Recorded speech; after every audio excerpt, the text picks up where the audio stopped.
Hi, it's Steve O'Hare from Signal Centre Acuity, and the date today is Monday, the 20th of June.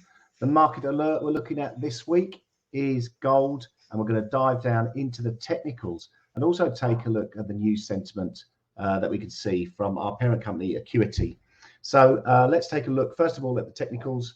We'll dive down into there and really go through the time frames. So first of all, we'll look at the weekly chart. So this is the long-term price action that we've seen on gold, XAU USD. The impulsive move higher we saw from a low of 1,046 all the way up to a high of 2,075.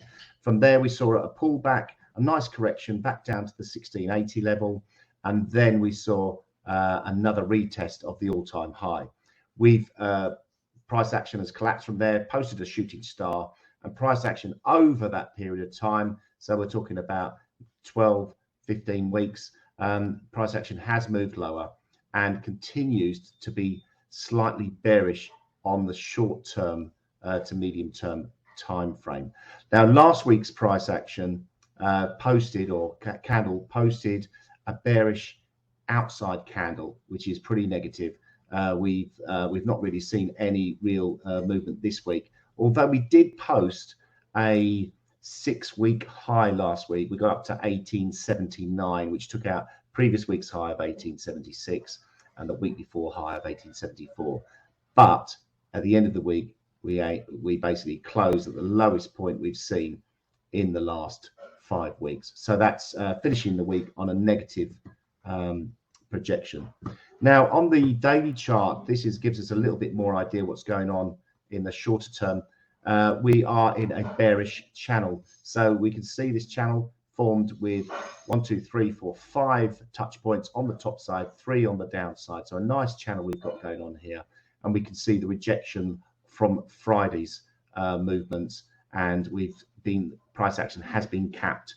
We've got a Fibonacci retracement built in there. We've seen the retracement take out the 61.8, and we have posted a higher low. So that looked positive for a couple of days last week, but we have stalled around the 21-day moving average. So still slightly on the back foot in terms of the daily chart. The 4-hour chart and the shorter term charts, however, look a little bit more promising. We've got a small bullish channel, although this could potentially be a bearish flag. This looks like just a corrective move higher. We can see the Ichimoku cloud price action moving above and below and really sort of being tossed around at the moment within a sort of like quite a limited price range. The hourly chart also, let's get rid of this on the right hand side. The hourly chart also shows signs of slightly bearish movement since we sort of like peaked out at that 1879 level.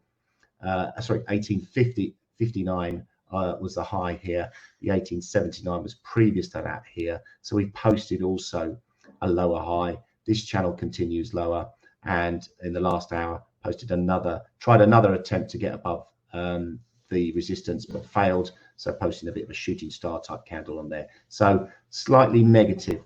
The resistance above coming in the form of 1857, then 1879. Below the support really coming in around about the 1813 to 1815 level.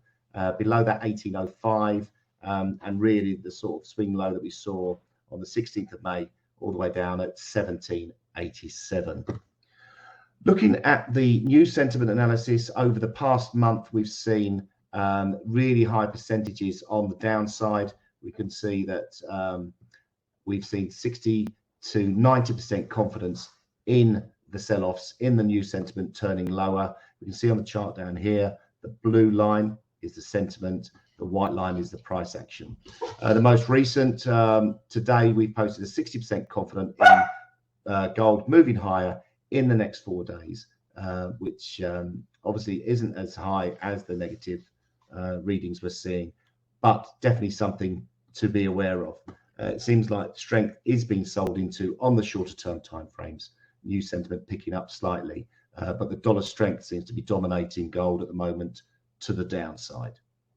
So I hope that's been informative for you. Thanks for joining me, and look forward to seeing you next week on Market Alerts.